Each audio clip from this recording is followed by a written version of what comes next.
In this lecture, we are going to do a little warm-up as part of your journey into reinforcement learning. Like all exercising, it's important to warm up first so that you don't hurt yourself. And believe me, there will be tons of heavy lifting in this course. You can also think of this as a readiness test of sorts.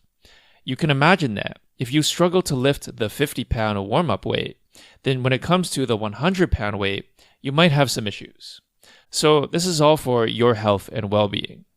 Let's get started.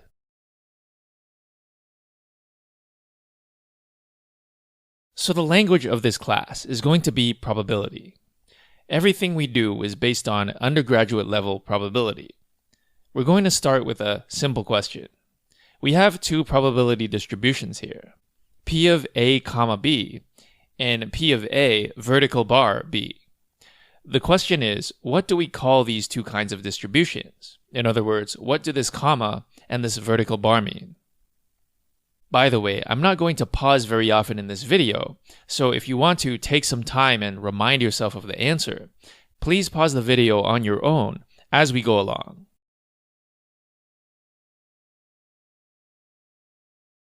So the answer is P comma AB really means P of A and B. This is the joint distribution between the random variables A and B. The other distribution is a conditional distribution. We read it as P of A given B. It's the probability distribution of A given that we already know B.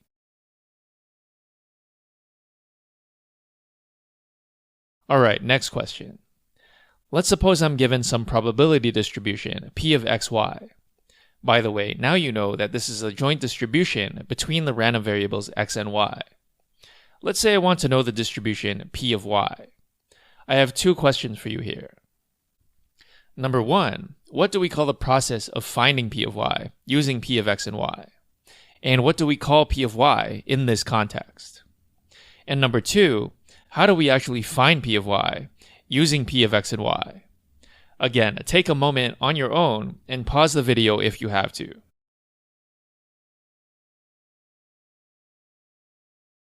Here's the answer. This is a process called marginalization, and in this context, we would refer to P of y as the marginal distribution. If x is a discrete random variable, we would find it by taking P of x and y and summing over all possible values of x. If x is a continuous random variable, we would find it by taking P of x and y and integrating over all possible values of x.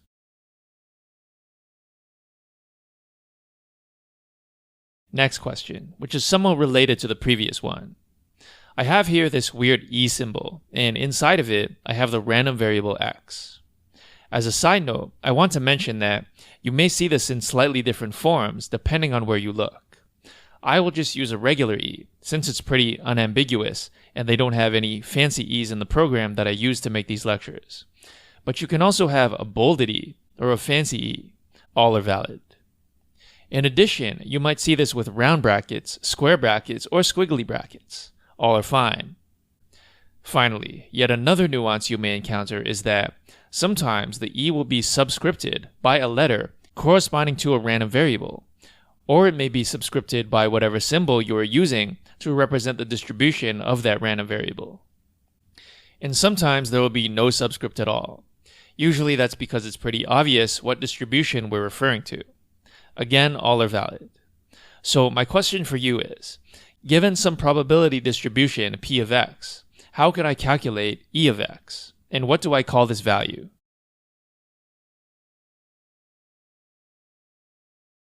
So the answer is, this is called the expected value. We can calculate the expected value in a very similar way to marginalization. So if x is discrete, we take the sum of x times P of x over all possible values of x. If x is continuous, we take the integral of x times P of x over all possible values of x.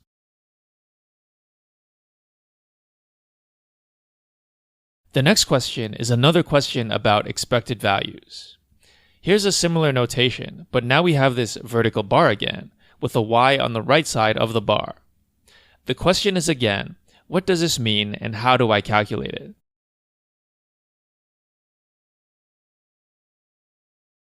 So this is called the conditional expectation. It's analogous to the previous expectation we looked at. The random variable is still x, but now we take the integral over x times p of x given y. In other words, we use the conditional distribution instead of the marginal distribution.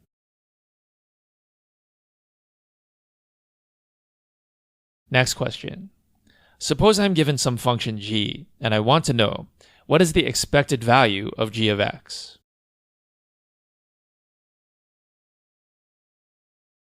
Again, we differentiate between the discrete and continuous cases. If x is discrete, this is the sum of g of x times p of x over all possible values of x. If x is continuous, this is the integral of g of x times p of x over all possible values of x. This is sort of a generalization of the expected value of x, since in the plain expected value, the function is just identity.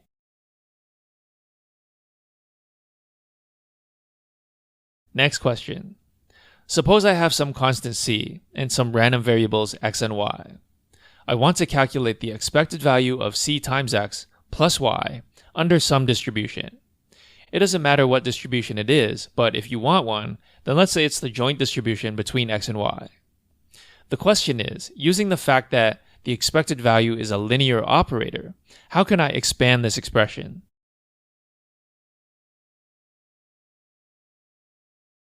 In fact, you did not even need to know that the expected value is a linear operator in order to answer this question. This can be derived from the answers to the earlier questions. Since the expectation is a linear operator, the expected value of a sum of random variables is equal to the sum of the individual expected values, and we can bring the constant c outside the expectation.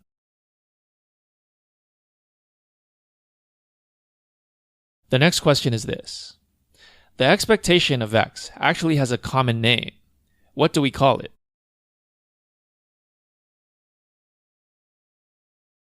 The answer is the mean. The expected value of x refers to the true mean of x.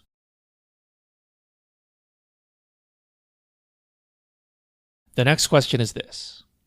We know that integrals and summations over random variables can sometimes be intractable.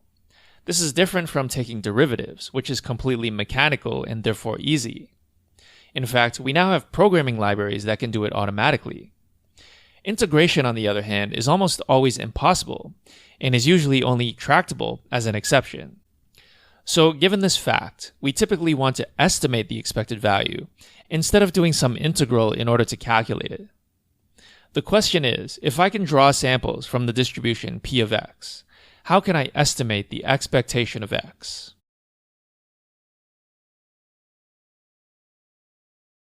The answer is, if I can draw samples from the distribution of x, then I can just take the arithmetic average of those samples to get an estimate for the expected value of x. As per the previous questions, the expected value of x is called the mean, and thus this estimate is called the sample mean. We call this approach to estimating certain values the Monte Carlo method.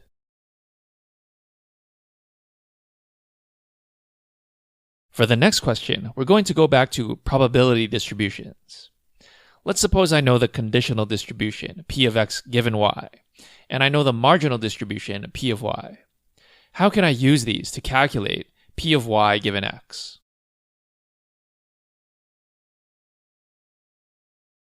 The answer is by using Bayes' rule. In general, p of y given x is equal to p of x and y divided by p of x. That is the joint distribution divided by the marginal distribution of x.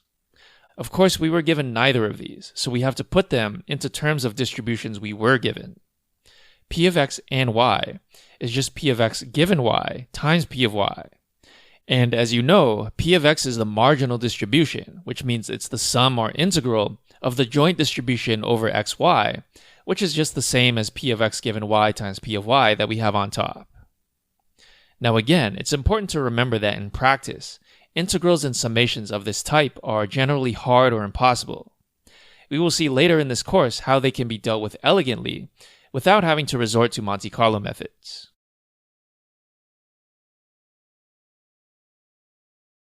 For the final exercises in this warm-up, we're going to switch gears a bit and talk about function approximation, better known as machine learning. We're not going to look at any fancy machine learning models in this course, just linear regression, which is usually day one in most machine learning classes these days.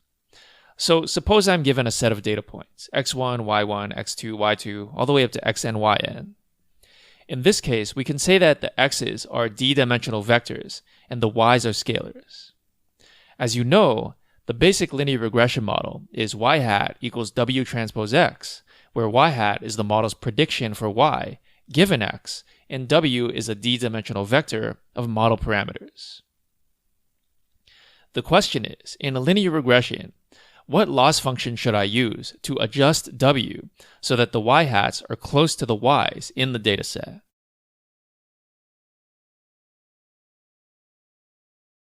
The answer is the mean squared error. It's the squared error between y and y hat for each data point I, summed for all i's from 1 up to n. Alternatively, you could also say the sum of squared errors, which is also fine. You'll just have to adjust the rest of your answers accordingly.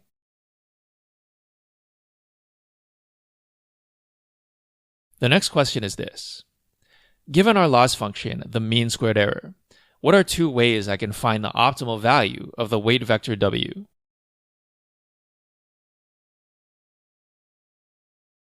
Here's the answer.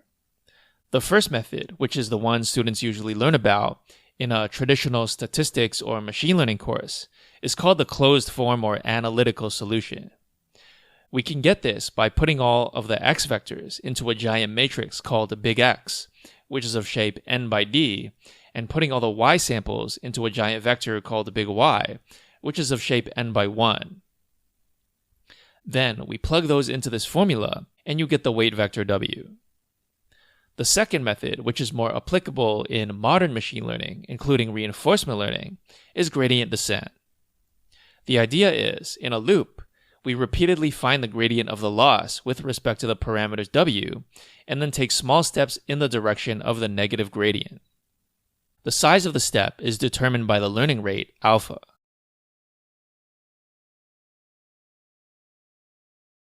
It's important to note that gradient descent and gradient ascent are actually one and the same.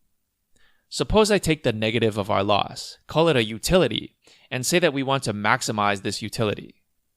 Well, if I take the gradient of this and go in the positive direction, it's actually no different than going in the negative direction of the original gradient, since you can just bring the minus sign outside. This is usually a big point of confusion for beginners, so make sure you can see how this works.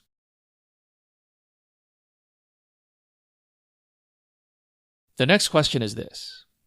Because we know that gradient descent is one method for solving for the optimal value of w, let's find the gradient of the mean squared error with respect to w. Of course, this would be necessary in order to even do gradient descent.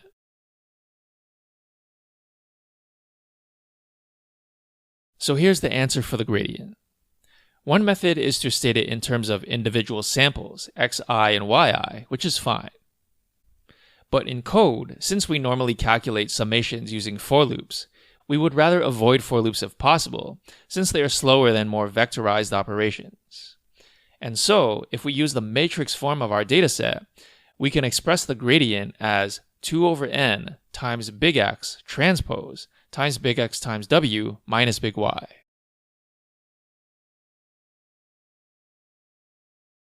The final exercise in our warm-up will be a programming exercise. First, I'm going to assume you understand the importance of synthetic data, especially as it relates to evaluating the efficacy of an algorithm. So this exercise consists of multiple parts.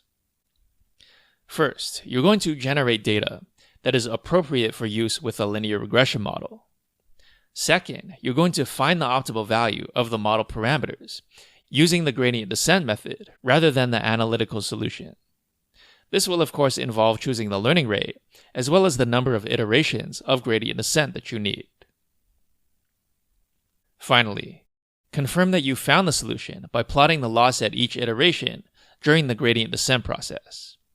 This is a good exercise for those of you who perhaps haven't done linear regression for a long time, or maybe you learned it in a different programming language. This should get you familiar with the functions and libraries we'll be using in Python that are common for data science and machine learning.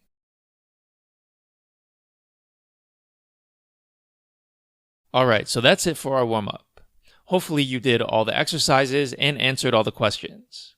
So if you ever learn these things in school and you ask yourself, when will I ever use this stuff? Well, the answer is now, right in this very course.